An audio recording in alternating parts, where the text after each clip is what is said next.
Namaste. You are listening to Fail to Win, written by Dinesh Patel, Air Warrior, and narrated by Mitali Pirangute. Chapter 13, Moment of Truth. Around 15 years ago, the Swedish airline faced a big financial disaster, nearing bankruptcy. The loss incurred was about 300 million. There was hardly any way to revive it.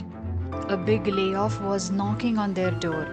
A new CEO, James Howard, was appointed to handle the closure and bankruptcy smoothly. He understood the task while his mind was working in a different direction of reviving the airplane. Was it possible? He called on a meeting for all the managers and employees and asked if they were interested to revive the airline. That would save their jobs. Overwhelmed by the proposal, everyone nodded yes. He asked everyone to check out the possibilities and expenses and give me the report within a week. Everyone was excited as something good was happening. For 1 week, everyone worked as if they are the CEO and came out with different solutions and suggestions. A week later, a meeting was called and suggestions like changing the interiors of the fleet, getting new and younger hostesses, changing the menu, etc. came along. The CEO asked about the budget involved. All put together, it worked out to be nearly $30 million. He was prompt with a big no. Obviously, the amount was big enough for an almost bankrupt company. Everyone was disappointed. The CEO looked at their saddened face and said he had a plan to revive the airline with no extra money inflow. In a second, every face in the gathering shone back with joy. The CEO asked a very simple question. How many times the airline staffs get in touch with a customer? Considering from telephone inquiries to talking to the air hostesses or interaction with the pilot or the ground staff, the number turned out to be 5,000 times. The CEO agreed and said, "Let me name this 5,000 times as moment of truth. Without cash inflow, the revival is possible only through investing in these 5,000 moments of truth. I need your full cooperation, dedication, discipline, and passion to revive the airline. Consider yourself as the CEO and take responsibility.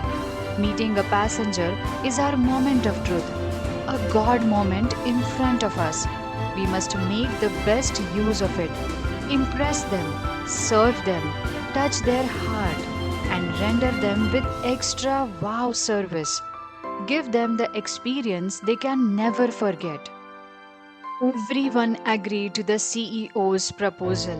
Every week, a customer service training was given to all the employees about how to delight the customers and give them the wow experience. 3 months later, a change was visible. The business started improving. In the first year, a 30% loss was written off. The ad campaign was changed, focusing on customer care.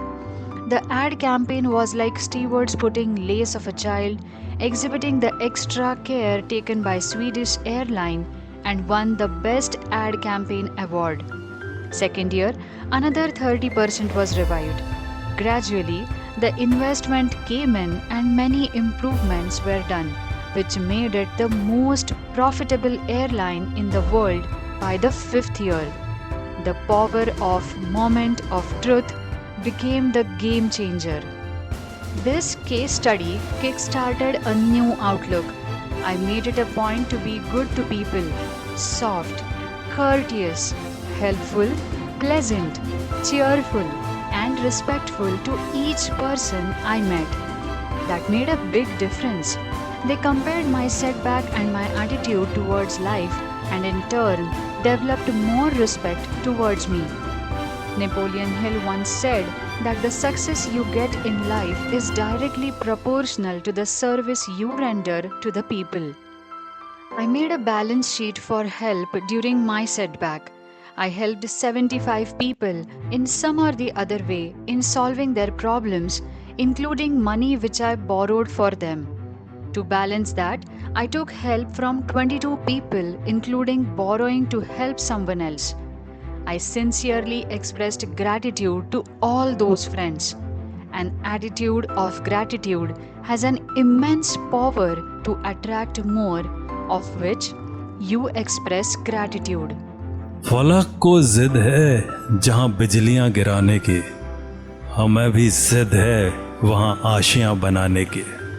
After a big financial setback, once I analyzed my mistakes and blunders through lots of books, seminars, and videos, I realized that our financial position should be good enough to lead a successful and balanced life. Most of the time, we keep struggling to understand this core concept.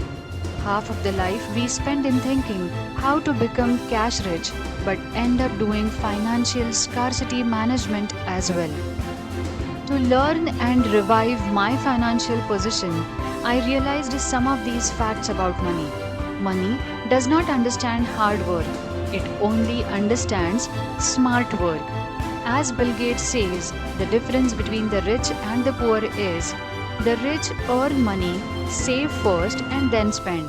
However, the poor earn the money and spend first, and if anything is left, it goes to his saving.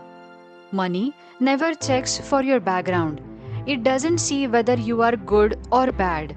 Otherwise, Dawood Ibrahim wouldn't have so much money.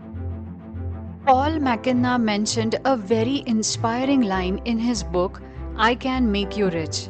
He says, earning money is only the 50% job done towards becoming a millionaire. The other 50% resides in how you manage your finances. We are confused over our assets and liability.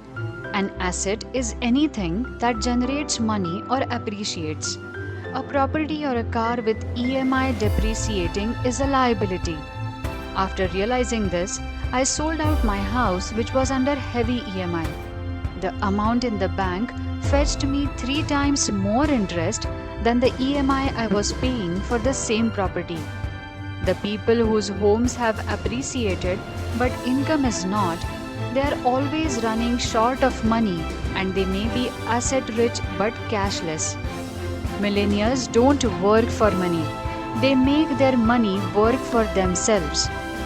Keeping small amounts of money in the banks is always worthier than buying properties. As Einstein once quoted, compound interest is the eighth wonder.